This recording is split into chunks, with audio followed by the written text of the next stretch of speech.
দক্ষিণ ধলাই মসজিদ সমন্বয় কমিটির এক যুগান্তকারী সিদ্ধান্ত। আজ অর্থাৎ 18 মার্চ রবিবার ভাগা জামা মসজিদে এলাকার 72টি মসজিদ কমিটির প্রতিনিধিদের উপস্থিতিতে দক্ষিণ ধলাই মসজিদ সমন্বয় কমিটির এক সভা অনুষ্ঠিত হয়। আলতাফ হোসেন লস্করের পৌরোহিত্যে অনুষ্ঠিত সভায় দক্ষিণ ধলাই এলাকায় মাথা ছাড়া দিয়ে ওঠা মাদক সেবন ও মাদক ব্যবসা সহ বিভিন্ন অসামাজিক কার্যকলাপ বন্ধ করা নিয়ে বিস্তর আলোচনা করা হয়। আলোচনা সাপেক্ষে মাদকের সাথে জড়িতদের সামাজিকভাবে বয়কট, তাদের জানাজা অনুষ্ঠান বয়কট সহ গণস্থানে মাদকের সাথে জড়িতদের পরিবারে কোনো ব্যক্তি বা তাদের মৃতদেহ সমাধিস্থ করার সুযোগ না দেওয়ার সিদ্ধান্ত গ্রহণ করা হয়। এছাড়া আগামী রবিবার অর্থাৎ 25শে মে ভাগা জামা মসজিদে মসজিদ সমন্বয় কমিটির উদ্যোগে শিলচর ক্যান্সার হাসপাতালের জন্য এক রক্তদান শিবির অনুষ্ঠানের আয়োজন করে কমিটির সদস্যদের মাধ্যমে স্বেচ্ছা রক্তদান প্রদান করার সিদ্ধান্ত গ্রহণ করা হয়। ওই দিন অন্য আরেকটি সিদ্ধান্তে শারীরিকভাবে সক্ষম যুবক যুবতীদের ভিক্ষা, জাকাত, ফিতরা ইত্যাদি না দেওয়ার সিদ্ধান্ত গ্রহণ করা হয়। এদিন বিশিষ্টজনদের মধ্যে উপস্থিত ছিলেন সমন্বয় কমিটির সচিব সাবির আহমেদ চৌধুরী, আলতাফ হোসেন লস্কর, মৌলানা ফখরুল ইসলাম লস্কর, ফারুক আহমেদ লস্কর, শাহনেওয়াজ হোসেন লস্কর, রেবুল হোসেন লস্কর, আব্দুর রহমান লস্কর, হীরা লস্কর প্রমুখ। সবশেষে সভাপতির ভাষণক্রমে সভার সমাপ্তি ঘোষণা করা হয়। নিউজ ডেস্ক রিপোর্ট, শিলচর সংবাদ। ধলাই বিধানসভা চক্রের দক্ষিণ ধলাইতে 72টি মসজিদ রয়েছে। সেই 72টি মসজিদ নিয়ে 19/1/2020 সনে আমরা একটা মসজিদ সাউথ ধলাই মসজিদ কোঅর্ডিনেশন কমিটি অথবা দক্ষিণ ধলাই মসজিদ সমন্বয় সমিতি নামে একটা সংস্থা গঠন করেছিলাম। সেই সংস্থা কিছু কাজও শুরু করেছিল। সামাজিক বিভিন্ন ধরনের সমস্যা রয়েছে, সমস্যাগুলো সমাধান করা, সেই সঙ্গে যেগুলো আমাদের আচার আচরণ আছে সেগুলো সম্পর্কে বিভিন্ন বিষয় নিয়ে আলোচনা এবং সময় বিশেষে এগুলো নিয়ে পদক্ষেপ গ্রহণ করার জন্য সেই কমিটিকে পদক্ষেপ গ্রহণ করেছিল। পরবর্তীতে বিশ্বব্যাপী করোনা মহামারীর জন্য আমাদের সব কিছু স্তব্ধ হয়ে যায়, সারা বিশ্ব স্তব্ধ হয়ে যায় এবং আমাদের সেই কাজকলাপ বন্ধ হয়ে যায়। তারপরে দীর্ঘ 5 বছর পরে আমরা বিগত 15 দিন আগে আমরা আবার সেই দক্ষিণ ধলাই কোঅর্ডিনেশন কমিটিকে নতুনভাবে আবার পুনর্গঠন করেছি এবং সেই পুনর্গঠন করার আজকে প্রথম সেই কমিটির কার্যক্রম সভাটা অনুষ্ঠিত হয়েছে বাগাবাজার জামে মসজিদের দোতলায়। তো এখানে আমরা কয়েকটা ডিসিশন নিয়েছি, সিদ্ধান্ত নিয়েছি প্রস্তাব আকারে। সেগুলা দক্ষিণ ধলাইয়ের 72টা মসজিদকে জানিয়ে দেওয়া হবে।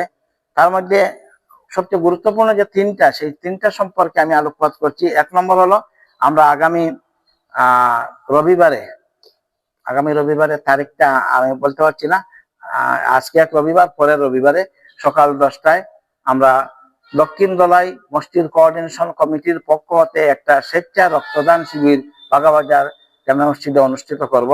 সেখানে আমরা আবেদন রাখবো এই এলাকার বিশাল এক এলাকার যুবকদের কাছ থেকে 18 থেকে 60 বছর পর্যন্ত বয়স যারা, সেই বয়স সীমার ভিতরে যারা আছে তাদের কাছ থেকে আমরা স্বেচ্ছা রক্তদান করার জন্য আমরা আবেদন রাখবো এবং ক্যান্সার হসপিটালে সেই রক্ত আমরা দান করব।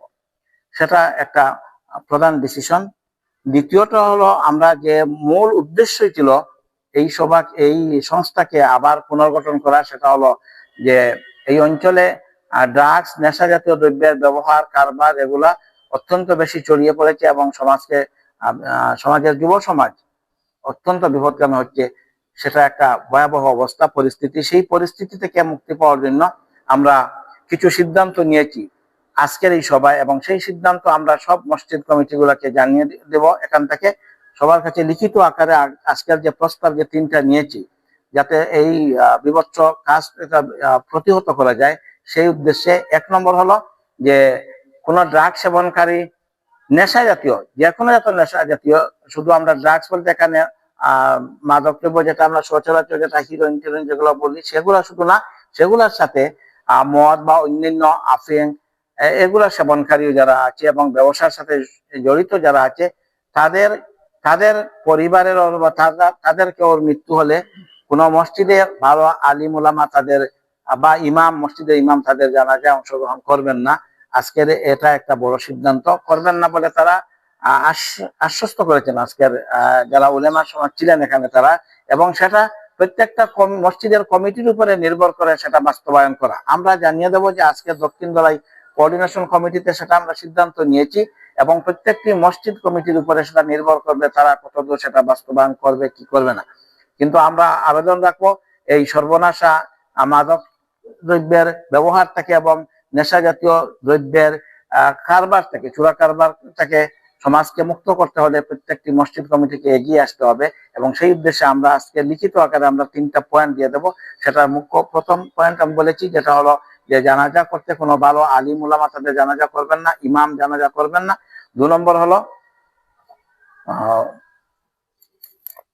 সেটা হলো সবচেয়ে মাদক দ্রব্যের সঙ্গে জড়িত, সেটাই সবচেয়ে বড়, এবং তাদের সঙ্গে সামাজিক সম্পর্ক যথাসম্ভব কমিয়ে রাখার চেষ্টা করা হবে। সবাইকে অনুরোধ করা হবে যে এ ধরনের মানুষেরা, তাদেরকে আমরা তো হাতে আইন নিতে পারি না, তো সামাজিক ভাবে তাদের উপরে প্রতিবন্ধকতা সৃষ্টি করতে পারি, এবং সেই উদ্দেশ্যে আমরা তাদের সঙ্গে যথাসম্ভব সামাজিক সম্পর্ক কমিয়ে আনার জন্য, কমিয়ে রাখার জন্য সবার কাছে অনুরোধ রাখবো।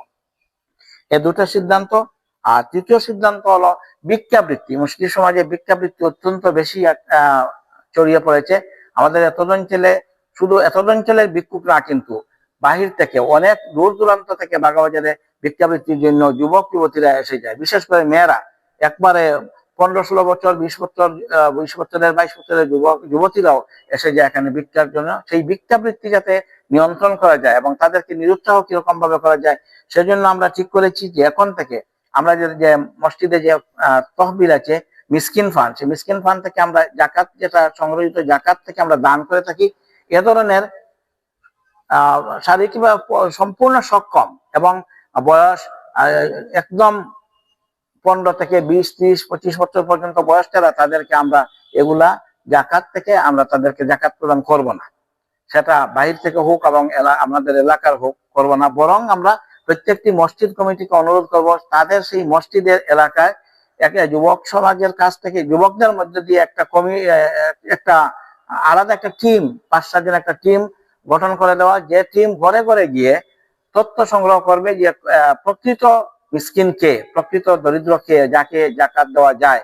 সেই ধরনের শারীরিকভাবে অক্ষম, পঙ্গু অথবা অসহায় বৃদ্ধা, তাদের নাম তারা একটা লিস্ট করে আনবে, এবং সেই অনুযায়ী আমরা শুধু আমাদের এখান থেকে যে জাকাত দেবো তা না, তাদেরকে লিস্ট করা হবে, এবং প্রত্যেকটা মসজিদ কমিটিকে অনুরোধ করব তারাও যেন তাদের প্রত্যেকটি মসজিদে একটা মিসকিন ফান্ড ছোট্ট আকারে হলেও যেন গঠন করে, এবং বৃহৎ আকারে আমাদের এখানে আমরা চেষ্টা করে থাকি, আমরা 10-15 বছর থেকে সেই মিসকিন ফান্ড থেকে দান করে থাকি, সেটা তো থাকবেই অব্যাহত।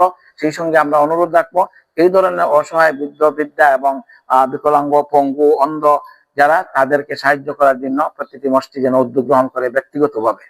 তা আজকের এই 3টাই আমাদের মূল বিষয়বস্তু ছিল আজকের আলোচনার, এবং অন্যান্য যেগুলো আছে সেগুলো আমাদের এমনি ধর্মীয় সংক্রান্ত, সেগুলো নিয়ে এখানে বলার অপেক্ষা রাখে না।